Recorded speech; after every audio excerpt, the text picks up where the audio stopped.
Did you know the festival before coming? No, maybe I've heard of it, but I don't think so. Okay. But we're ignorant.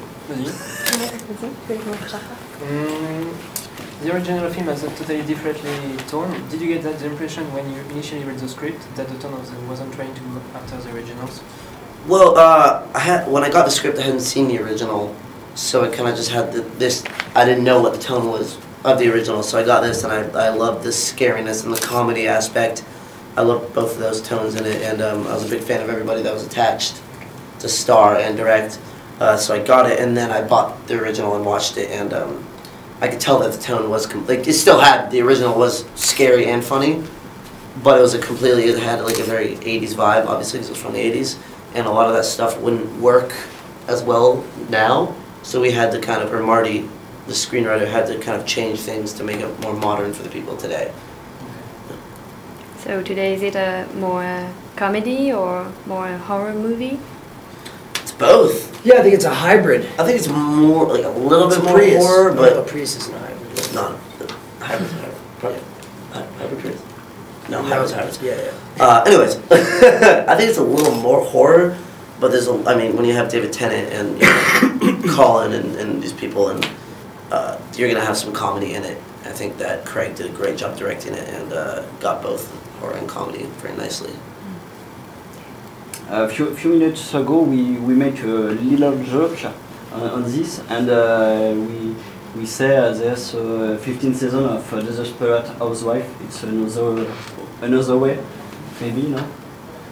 Wait, sorry. What was the question again? The question is the film is both horror and comedy. Yeah. For young. Sure. And maybe it's another way to a new season of The Desperate Housewife with people who live here, and it's a vampire. Yeah, I think it is a nice way to please a bunch of people because there's people out there that cannot handle horror movies. Like this man cries, weeps in horror movies. I'm holding him in my lap most of the time. And then there's people who can handle horror movies. And then there's people who love comedies, like this man as well, and myself. So you like? I never picked up on that. You like comedies? Yeah, I'm a very serious guy, so it's nice to yeah, he's so serious that I just don't. I wouldn't think that. Really. So I guess it's nice if someone is not a big fan of the horror that has the comedy element in it. So there's a scare and then there's a laugh to kind of loosen it and lighten it up for them. So we're glad to do that. What is your reference in terms of vampire movies or horror movies? I watched, well, once I got the role, I watched the original a bunch. And then, I mean, I have a couple favorite horror movies, like The Thing from the 80s, that I just watch a lot because it's my favorite movie. Didn't really watch it in reference for this, but I just watch it a lot.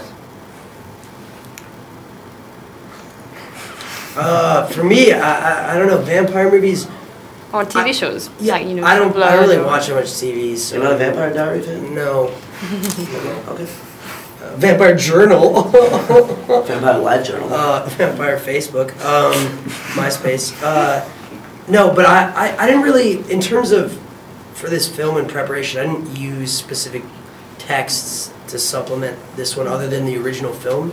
But I think in terms of just vampire films, I really like both Nosferatu's, the original and the remake. I really like Vampire, the Dreyer film. I love From Dusk Till Dawn. It was a great film.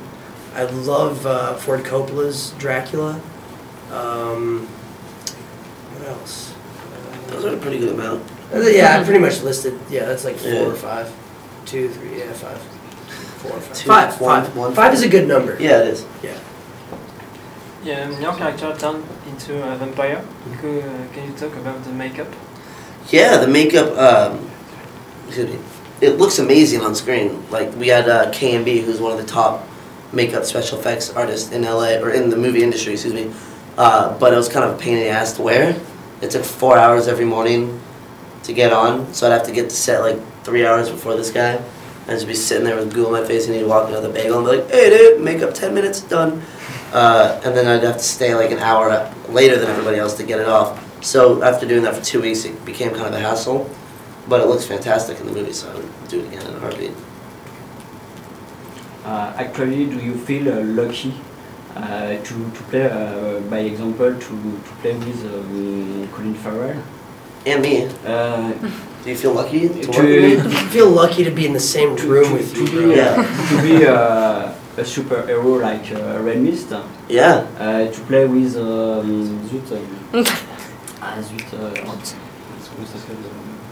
the Beaver as Jodie Foster. Yes, Jodie Foster. Do you feel lucky to have this panel of people who work with you?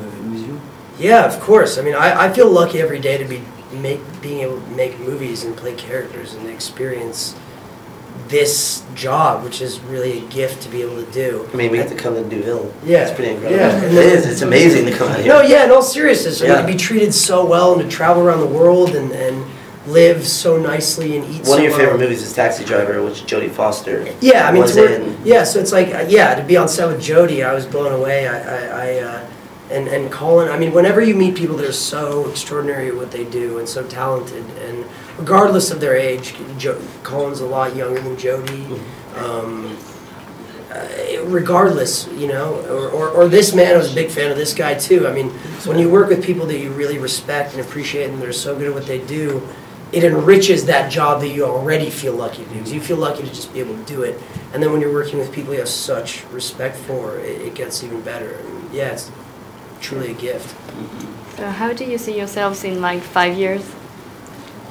Do you think you'll be Hopefully, acting in... yeah. I mean, I love to act, so hopefully, knock on wood, that I can still be doing it in 5 years. I just see myself hoping to make movies that I want to go see in theaters, which I've been lucky enough to do so far, and I want to play some music too. One question: when you play, you have props. Do the props inspire you when you play? When you to modelize your character? Yeah, especially on a film like this where it's so prop heavy. Oh, dude. You know, it's the props become almost like a character in the film. I mean, there's so many sequences centered around these specific props. And Ben Lowney, the prop master, I just got to work with again. He's a great prop master. Does a lot of research, really specific about everything. Really loves vintage weapons. Like David Tennant's shotgun in the film is from World War I. I believe it's illegal in California. It's actually from World War I. Yeah, it's a World War I shotgun. It's an actual. It's not a replica. It's an actual. Oh. Yeah, or maybe no. It's not. Yeah, it's an actual. He got this gun somehow. And you just let Tennant use it. And He let Tennant use it.